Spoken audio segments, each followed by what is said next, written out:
Hello students. आज हम एक बार फिर से गणित विषय के अंतर्गत ही गणित के कुछ बेसिक्स की ही बात करेंगे और जिसे आप मुझे उम्मीद है कि आप ध्यानपूर्वक देखेंगे और उसके बाद उसका अभ्यास करेंगे। तो बच्चों, आज का जो विषय है हमारा, अक्सर हम छोटे बच्चों को, ये अभिभावक ध्यान से इसको समझेंगे और अपने बच्चों के साथ इसको बैठ करके इस पर अभ्यास करने की पूरी कोशिश करेंगे कि जब भी हम जो बच्चे होते हैं 1 में 2 में पढ़ने वाले या 3 में पढ़ने वाले, तो उनको जब हम गिनती लिखने के लिए कहते हैं तो उनके गिनती का जो क्रम होता है वो कुछ इस प्रकार से वो आगे गिनती बिल्कुल सीक्वेंस में लिखते जाते हैं। यानी 1 2, फिर उसके बाद 3, फिर उसके बाद 4, फिर उसके बाद 5, फिर 6, फिर 7, फिर 8, ऐसे करके जब उनसे हम गिनती लिखने के लिए कहते हैं तो वो बिना रुके आगे गिनती लिखना चालू रखते हैं।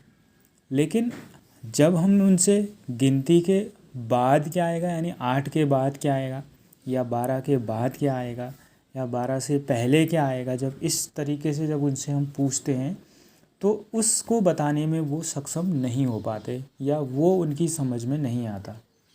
ठीक है, गिनती तो वो कर लेते हैं, एक क्रम में जो है गिनती को लिख लेते हैं, बोल लेते हैं। ठीक, और ऐसे ही जब हम उनसे कहते हैं कि यह तो हम गिनती आगे की तरफ बढ़ रहे हैं, यानी 1 से 1 2 3 4, यानी 1 के बाद 2 आया, 2 के बाद 3 आया, 3 के बाद 4 आया, 4 के बाद 5 आया, ऐसे करके ये क्रम चल रहा है। ठीक है, ऐसे ही अगर हम उनसे, जब हम अक्सर गिनती लिखने के बाद उल्टी गिनती या बैक काउंटिंग भी दे देते हैं, तो बैक काउंटिंग भी वो लिख लेते हैं। जैसे मैंने कहा कि 50 से बैक लिखो, 50 के बाद 49, 48, 47, 46, 45, 44, 43, ऐसे उनका जो सीक्वेंस होता है, जो क्रम होता है, वो एक क्रमबद्धता के साथ लिख लेते हैं, बट वो इसको समझ नहीं पाते। ठीक है, तो आज का हमारा जो गणित का बेसिक्स है, हम आफ्टर नंबर और बिफोर नंबर पर बात करेंगे, यानी बाद की संख्या क्या होगी और पहले की संख्या क्या होगी। बाद की संख्या मतलब है कि एक संख्या उसमें जोड़ देना, पहले की संख्या मतलब है कि एक संख्या उससे कम कर देना या घटा देना। सिर्फ यही है बाद की संख्या और पहले की संख्या का कंसेप्ट, लेकिन उसको समझना बहुत ज़रूरी है। और अगर ये समझ में आ गया तो बाद की और पहले की संख्या निकालना बहुत आसान है। तो इसको देखते हैं एक। तो सबसे पहले हम इसके पहले और बाद की संख्या का जो बेसिक है, जो एक चार्ट है हमारे पास, ये चार्ट हमें हर बच्चे को बताना बहुत ज़रूरी है। ये चार्ट बहुत ज़रूरी है। जब हम बाद के नंबर्स की बात करते हैं, यानी आफ्टर नंबर्स की बात करते हैं, बाद की संख्या निकालने की जब बात करते हैं, तो ये क्रम बच्चों को हमेशा ये अभ्यास में होना चाहिए। जो संख्याएं होती हैं वो 0 से लेकर के 9 तक ही होती हैं, फिर उसके बाद तो आपस में ये क्या होती हैं, रिपीट होते रहती हैं। इन्हीं का जो है आपका यही आगे पीछे चलते रहती हैं। यानी 1 2, 1 में 1 और आगे से लगा दिया जाए तो 11 हो जाए, 1 में अगर 4 लगा दिया जाए तो 14, तो ऐसे ये करके ये अंक ही आपस में इनका रिपीटेशन होता रहता है। तो ये एक क्रम है। जब हम बाद की नंबर की बात करते हैं तो 0 1 2 3 4 5 6 7 8 9, ये एक क्रम है। ये बच्चे को ये क्रम बहुत ज़रूरी आना चाहिए, बहुत इजी है। और जब 9 तक वो पहुंच जाता है तो वापस उसके जो क्रम होगा वो वापस यहीं चला जाएगा, ये। ठीक है, ये क्रम उसका यहीं से फिर जाएगा, यानी 0 1 2 3 4 5 6 7 8 9, फिर 0। तो ये क्रम ऐसे करके हमेशा ये एक साइकिल में चक्र ये चलता रहेगा। ठीक, ये बाद के लिए है। और अगर जब बिफोर नंबर की बात करें, पहले नंबर की बात करते हैं, तो 9 पहले आ जाएगा, 9 8 7 6 5 4 3 2 1 0, फिर वापस यहाँ से ये क्रम यहाँ चला जाएगा, देखो ये। ठीक है, ये इसका चक्र भी ऐसे करके चलता रहेगा। तो बाद के लिए ये, यानी आफ्टर नंबर ऐसा, और बिफोर नंबर यानी पहले के लिए ये क्रम होना बहुत ज़रूरी है। ठीक है, देखिए अब जब हम बच्चे को ये क्रम बहुत ज़रूरी है, जैसे उससे मैंने कहा कि 3 के से पहले। ठीक है, तो ये क्रम हमारे पास बहुत ज़रूरी है। जैसे मैंने कहा कि 3 के बाद 4, 7 के बाद 8, 9 के बाद 0 में आ जाएगा। वैसे 9 के बाद 10 होता है, लेकिन हमें ये क्रम बहुत ज़रूरी पता होना चाहिए। जब हम आफ्टर नंबर निकालेंगे आगे, तो एक एग्जाम्पल के द्वारा, उदाहरण के द्वारा इसको समझते हैं। जैसे मान लीजिए कि मेरे पास ये 2 अंकों की एक संख्या है, ठीक है, यानी 34 लिखा है, मैंने 34 लिखा हुआ है, ठीक है। जब मैंने 34 को लिखा, 34 क्या है, इसमें इकाई 4 है और दहाई कितनी है, 3 है, ठीक है। अब हमने इसका क्या करना है, इसके बाद का नंबर लिखना है। तो हमने क्या करना है, जब भी हम 2 या अंकों के बाद का नंबर जब हम लिखने की कोशिश करते हैं, तो बाद का नंबर लिखने के लिए हमको क्या करना है कि हमेशा इकाई के अंकों को देखना है।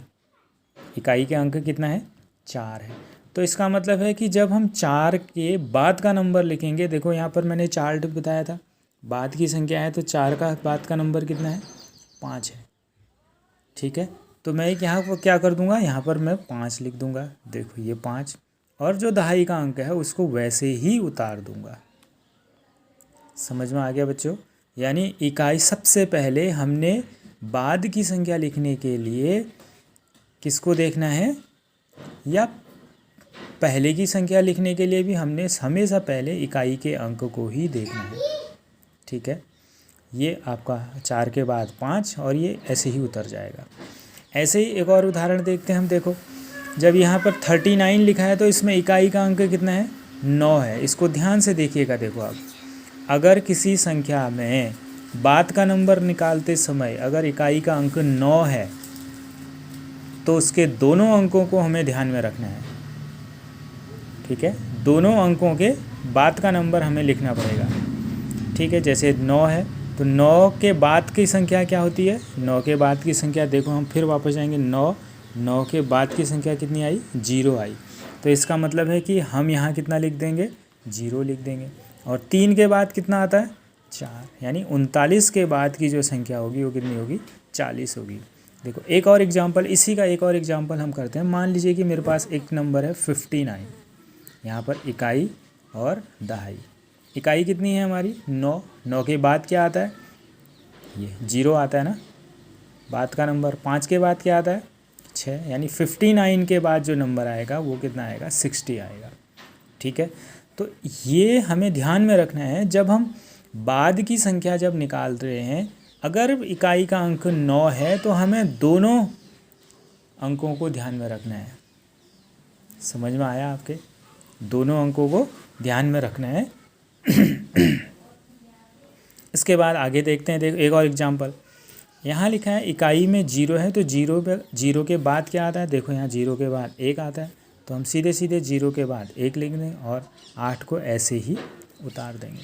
सिर्फ 9 वाले केस में है, अगर इकाई का अंक 9 है, तो उसमें हमें संख्या को ध्यान से देखना है, ठीक है।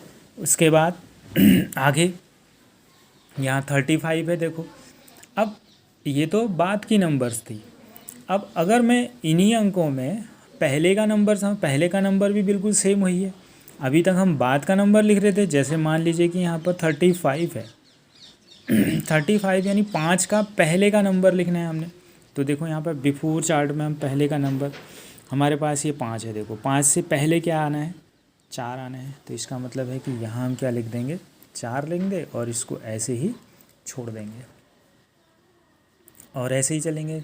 79 है हमारे पास। अब 9 से पहले क्या आता है, 9 से पहले चार्ट में देखेंगे तो 9 से पहले 8 और 7, ऐसे ही 90 यानी 90 है। अब 0 से पहले हमने देखना, 0 से पहले हमारे पास 9 है। पहले अगर संख्या देखना है, ये एक फिर स्पेशल केस है, यानी विशिष्ट। अगर पहले की संख्या निकालने के लिए इकाई का अंक 0 है, तो हमने चार्ट को ध्यान से देखना है, उससे पहले वाले नंबर को भी चेंज करना पड़ेगा हमें, ठीक है। दहाई वाले को भी बदलना पड़ेगा। तो यानी इकाई अगर 0 है, तो 0 से पहले देखो यहाँ 0, ये 0, और 0 से पहले कितना है, 9। तो ये बदल आपका हमने यहाँ 9 लिख दिया। अब 9 से पहले क्या है, 9 से पहले 8, तो 90 का जो बिफोर नंबर हो जाएगा, पहले का नंबर क्या हो जाएगा, 89 हो जाएगा। ठीक है, ऐसा ही एक और केस देखते हैं। मान लीजिए कि मेरे पास यहाँ पर 100 है, लिख लेता हूँ पहले मैं इनके, इकाई, दहाई और सैकड़ा। तो इकाई में देखो 0 है, अभी मैंने कहा था ना कि जब हम बिफोर नंबर यानी पहले का बैक नंबर हम निकालेंगे, अगर उसका 0 है इकाई, तो हमने इधर के अंकों को भी ध्यान में रखना है। देखो यहाँ 0 है तो इसका पहले का नंबर क्या हो जाएगा, 9 हो जाएगा। यहाँ भी 0 है, देखो दहाई में भी 0 है, फिर से वापस यहाँ भी 9 हो जाएगा। अब यहाँ 1 हो जाएगा, तो 1 से पहले क्या आता है, 1 से पहले 0 आता है। तो इसका मतलब है कि इस 100 का जो आपका पहले का नंबर कितना हो गया, 99 हो गया। आ गया समझ में आपको? तो ये बात हमको ध्यान में रखनी है कि जब हम बाद की संख्या निकाल रहे हैं, अगर वहाँ पर इकाई के स्थान पर 9 है तो हमें उससे पहले के अंकों को भी ध्यान में रखना है, चेंज करना है मतलब। और अगर पहले का नंबर जब निकालना है, बैक नंबर हमने निकालना है, तो बैक नंबर निकालते समय अगर इकाई के स्थान पर 0 है तो हमने फिर दहाई में भी चेंज करना है, अगर दहाई का भी 0 है तो फिर सैकड़ा में भी चेंज करना है। तो ऐसे करके हमारा पहले की संख्या निकलेंगी। ठीक है, इसका एक और अभ्यास हम अगले चैप्टर में करेंगे, इसका भाग 2 बनाएंगे। फ़िलहाल के लिए थैंक यू।